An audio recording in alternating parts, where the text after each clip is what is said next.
Bien-aimé, je bénis le Seigneur pour la grâce qu'il nous donne encore de pouvoir parler de la justice de Dieu. En ce début de semaine, je veux te parler d'une autre dimension d'avantage que tu as quand tu es chrétien et quand tu connais que tu es juste devant Dieu. Parce que tout ce que je te dis, je ne parle que du chrétien. 2 Corinthiens 5, verset 17 à 21, te dit que tu es une nouvelle créature. Et le 21 te dit que Christ est devenu péché. Il a porté les conséquences de tes péchés. Il a porté ton état de péché et il t'a fait juste devant Dieu. Donc je voudrais te parler aujourd'hui d'une autre dimension de la justice de Dieu. Un avantage que tu dois connaître. Dans le livre de Ésaïe 54, Ésaïe 53 te parle de ce que Jésus-Christ a fait pour toi. Et 54 te donne les bénéfices. Je vais te lire 54 du verset 14 au verset 17. Il dit, tu seras affermi par la justice. Bannis l'inquiétude, car tu n'as rien à craindre. Et la frayeur, car elle ne s'approchera pas de toi. Si l'on forme des complots, cela ne viendra pas de moi. Quiconque se liguera contre toi tombera sous ton pouvoir. Voici, j'ai créé l'ouvrier qui souffle le charbon au feu et qui fabrique une arme par son travail. Mais j'ai aussi créé le destructeur pour la briser. Toute arme forgée contre toi sera sans effet. Et toute langue qui se lèvera en justice contre toi, tu la condamneras. Tel est l'héritage des serviteurs de l'Éternel. Tel est le salut qui les viendra de moi, dit l'Éternel. Tu vois, ici là, le Seigneur te donne un avantage que tu dois comprendre. Il dit que voilà ce que tu as comme bénéfice. Parce que tu es juste devant Dieu. Parce que tu déclares tous les jours, je suis la justice de Dieu en Jésus-Christ. Même quand tu es fâché, tu déclares, je suis la justice de Dieu en Jésus-Christ. Tu le dis tout le temps. Les choses vont changer. Je vais te donner un exemple d'une histoire que tout le monde connaît dans la Bible.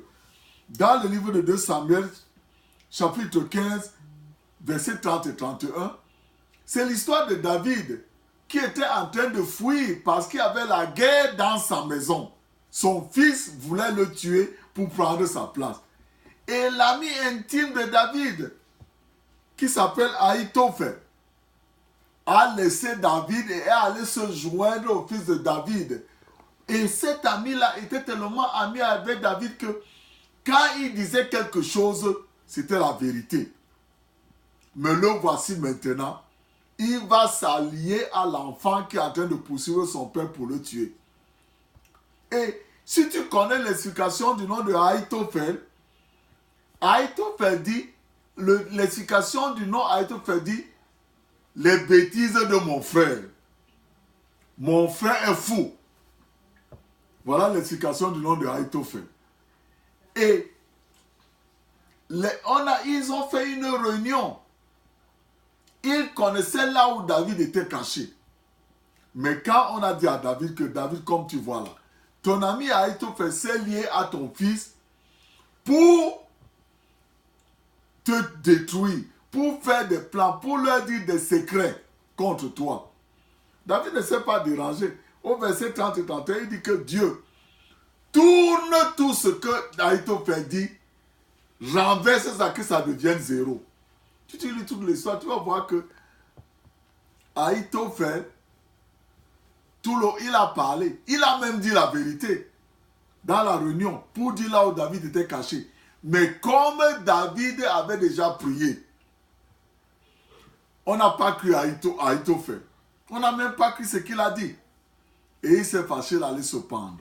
Bien-aimé, tu as des amis qui sont fous aujourd'hui. Peut-être qu'ils sont jaloux de toi. Le diable l'a suscité pour faire des choses contre toi. ou une relation qui veut de ton mal, tu n'as pas besoin de te déranger, d'aller lutter contre eux. Relaxe-toi. Dieu a dit que toute arme forgée contre toi sera sans effet. Maintenant, tu n'es plus comme David. David attendait Jésus venir. Maintenant que tu es en Christ, tu as le pouvoir de dire que je condamne cette langue de cet ami qui s'est levé contre moi. Je condamne cette personne. Je condamne cette langue qui s'est levée pour m'accuser au tribunal ou alors dans mon lieu de service pour voler ma place. J'annule tout ce qu'ils ont dit au nom de Jésus. Si tu le dis, Dieu honore ta parole et Dieu va l'honorer. Tu vois le problème que les chrétiens ont aujourd'hui.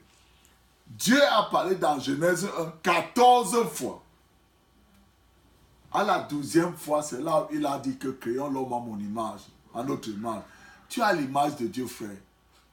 Prends ta position cette semaine et parle contre ces choses qui se lèvent contre toi. Annule-les. Que ta bouche bénisse ta femme, que ta bouche bénisse tes enfants, que ta bouche bénisse ta maison, que ta bouche bénisse ta voiture, que ta bouche bénisse ton pays, ton quartier, tout ce que tu fais. Et que tu vives en paix. Je prie que le Seigneur t'aide cette semaine à comprendre que de ta bouche, tu as le pouvoir de détruire les choses que cet ami fou. Tu étais ami du diable avant. Il est fou aujourd'hui et il veut te détruire. Alors utilise ta bouche et condamne ses œuvres dans ta famille. Dis que Seigneur, cette semaine qui commence, toutes les œuvres de Satan dans ma famille, je les détruis au nom de Jésus. Je couvre ma famille avec le sang de Jésus. Tu vas voir ce qui va se passer. Bien-aimé, le Seigneur t'aime. Il a envoyé Jésus dans un corps comme le tien pour que tu puisses vivre la vie de Dieu dans ce monde. Si tu n'as pas encore appelé Jésus, tu dis que Seigneur, je te remercie parce que tu es venu dans ce monde dans un corps comme le mien pour me sauver de mes péchés et me faire juste devant Dieu. Je t'accepte aujourd'hui comme mon sauveur. Fais-le aujourd'hui et tu vas voir. Je prie que le Seigneur te bénisse cette semaine et que tu vois la différence dans ta vie cette semaine et que le Seigneur te conduise dans une église. On va te dire ce que Jésus-Christ a fait pour toi. Que le Seigneur te bénisse. Au nom de Jésus. Amen.